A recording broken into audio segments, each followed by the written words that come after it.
प्रसादी का। सुदामा के यहाँ भजन का अभाव नहीं है, भोजन का अभाव। हमें तुम्हें जीवन में दो चीज मिल जाए, भोजन और भजन। इससे ज्यादा अगर इच्छा होगी तो मोह सकल व्याधिन कर मूला तिनते उपजे पुण्य शूला। सुदामा के घर में अभाव है, पत्नी है सुशीला, बच्चे हैं एक दो, और महाराज भूख के मारे बच्चे व्याकुल होते हैं। सुशीला से कहा बड़ी जोर की भूख लगी है, बहुत भूख लगी है। अब सुशीला ने पूरा का पूरा रसोई घर देख लिया, कुछ ना मिला। क्या करती सुशीला? सुशीला ने एक पात्र लिया, पात्र में जल डाल दिया, अग्नि पर रख दिया, बच्चों से कह दिया चावल बन रहे हैं, तंदुल बन रहे हैं। बच्चे टकटकी लगा के देखते हैं, चावल बन जाएंगे, चावल बनेंगे, चावल बनेंगे।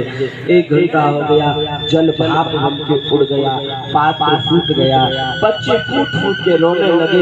माँ कहती थी चावल बन रहे हैं, तंदुल बन रहे हैं, ना तो चावल निकले हैं ना जल निकला।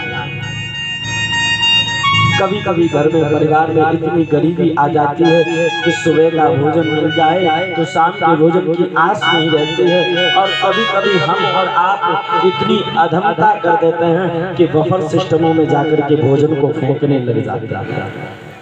कहाँ तो भोजन खाने को मिलता नहीं है और कहाँ हम भोजन को बिगाड़ने लग जाते हैं। संत का क्षण और अन्न का कण कभी भी बर्बाद करने की गलती नहीं करते। सुशीला ने कहा स्वामी मैं तो दुख सहन कर लूंगी, मुझसे बच्चों का दुख देखा नहीं जाता है, बच्चों को भूख लगती है, वो भूख के मारे व्याकुल होते हैं। सुदामा ने कहा बच्चों को मेरे पास भेजो।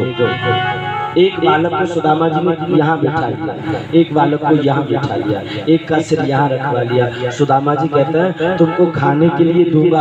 आपको पता है मेरा मित्र कौन है? अरे मेरा मित्र द्वारकाधीश कृष्ण है। मेरा मित्र जो 6 दिन का था पूतना को मार दिया, मेरे मित्र ने अकासुर वकासुर धेनुकासुर को मार दिया। मेरा मित्र ऐसा है, मेरा मित्र वैसा है, मेरा मित्र ये कर देता है। और बच्चे पिता की धारावत वाणी को श्रवण करते हैं और भूखे ही सो जाते हैं। सुदामा की धारावत वाणी को श्रवण करते करते बच्चे भूखे ही सो जाते हैं। और जब बच्चे भूखे सो जाते हैं तो सुदामा जी महाराज उनको सुला देते हैं। प्रातः हुआ, सुशीला ने कहा स्वामी एक बार जाओ, अगर आपका मित्र है वो द्वारकाधीश तो जाते क्यों नहीं हो, एक बार जाओ ना। किसी ने बड़ा कहा है धीरज धर्म मित्र और धीरज धर्म